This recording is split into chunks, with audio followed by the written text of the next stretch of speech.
Hello everyone. Now we'll do the question number 11. A bubble has surface tension S. The ideal gas inside bubble has ratio of specific heat gamma is equal to 5 by 3. Bubble is exposed to atmosphere and it always retains its spherical shape.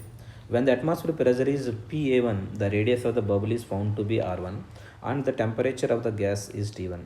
When the atmosphere pressure is PA2, the radius of the bubble and the temperature of the enclosed gas are R2 and T2 respectively. Which of the following statements are correct? According to them, they are asking that perfect heat insulator, first option. If the surface of the bubble is a perfect heat insulator, what is the meaning of this? Let us consider bubble at two different situations. In first case, it is R1, temperature is T1, outside atmosphere pressure is PA1. Second case, temperature inside is T2, R2 is the bubble radius, atmosphere pressure is PA2. Surface tension of this is S, this is also S. Now you know that inside pressure is like this, outside pressure is atmosphere pressure is there. So according to the bubble relation, we can write P1 you take, this is the P2 you take. P1 minus PA1 is equal to 4S divided by the R1. So P1 is equal to PA1 plus 4S divided by the R1. Similarly, you can see inside pressure is coming out, pushing it outside, and atmosphere pressure is try to compressing it. So you can write P2 is equal to PA2 plus 4S divided by the R2. This is the relation. Now they are asking if it is perfect insulator. Perfect insulator means whatever gas is there, that is adiabatically expanding or adiabatically compressing. In that case, the relation between them you can write as PV power gamma is constant. PV power gamma is constant. If PV power gamma is constant, we can write PV power gamma value, you can write it as 4/3 pi R cube whole to the power of gamma value is, according to question, 5 by 3 is there. 5 by 3 is constant. We can write P R cube 5 power 3. So you can see that this whole thing is get cancelled.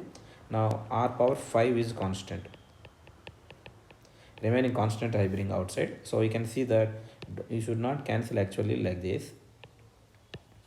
R power 5 by 3, R cube is there. Why? Because 4 pi by 3 whole cube also there, no? That's why, okay? PR to the power of 5 is constant. So we can say that P1 by P2, what do you want to calculate? R1 by R2. So we can write it as R1 by R2. P is inversely proportional to R to the power of 5. So I can write R1 divided by the R2 whole to the power of 5 is equal to P2 divided by the P1, which is equal to PA1 plus PA2 plus 4S by R2 whole divided by the PA1 plus 4S divided by the R1. So if you see this option, 2S by is given, so this answer is wrong. If the surface of the bubble is perfect heat insulator, then the total internal energy of the bubble, including its surface energy, does not change with external atmospheric pressure. So if you see that second option, you can see that we need to write the temperature also will calculate. Temperature also will calculate here. You know that P power 1 minus gamma, T gamma is constant. P power 1 minus gamma. P power 1 minus 5 by 3, T power 5 by 3 is constant.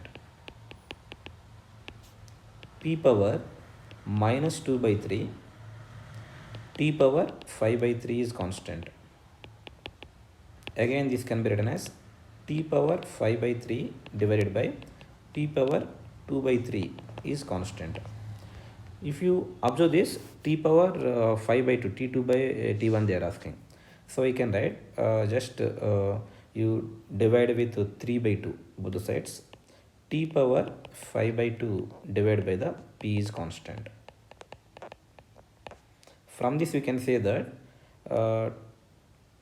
T power 5 by 2 is directly proportional to P.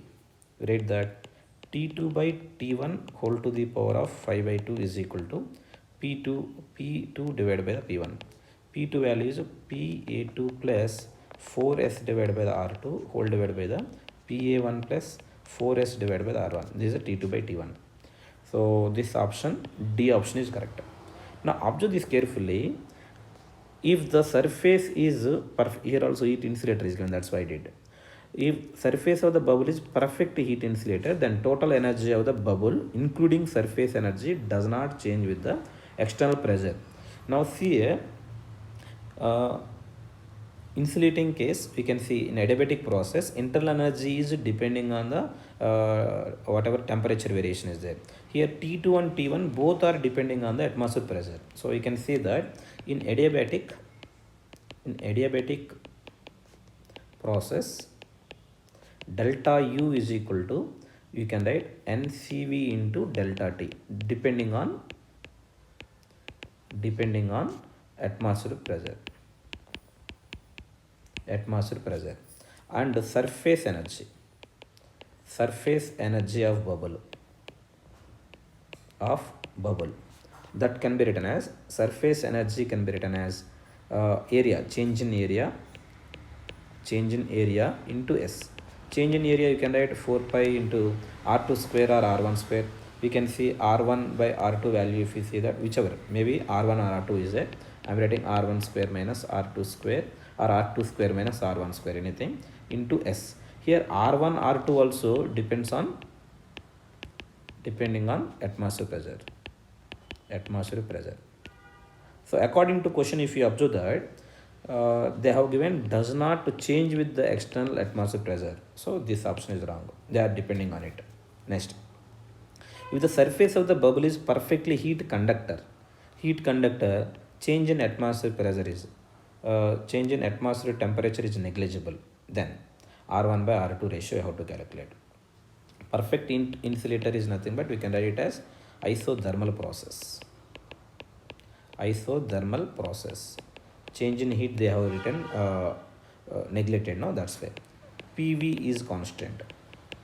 If PV is constant, P R to the power of cube also constant.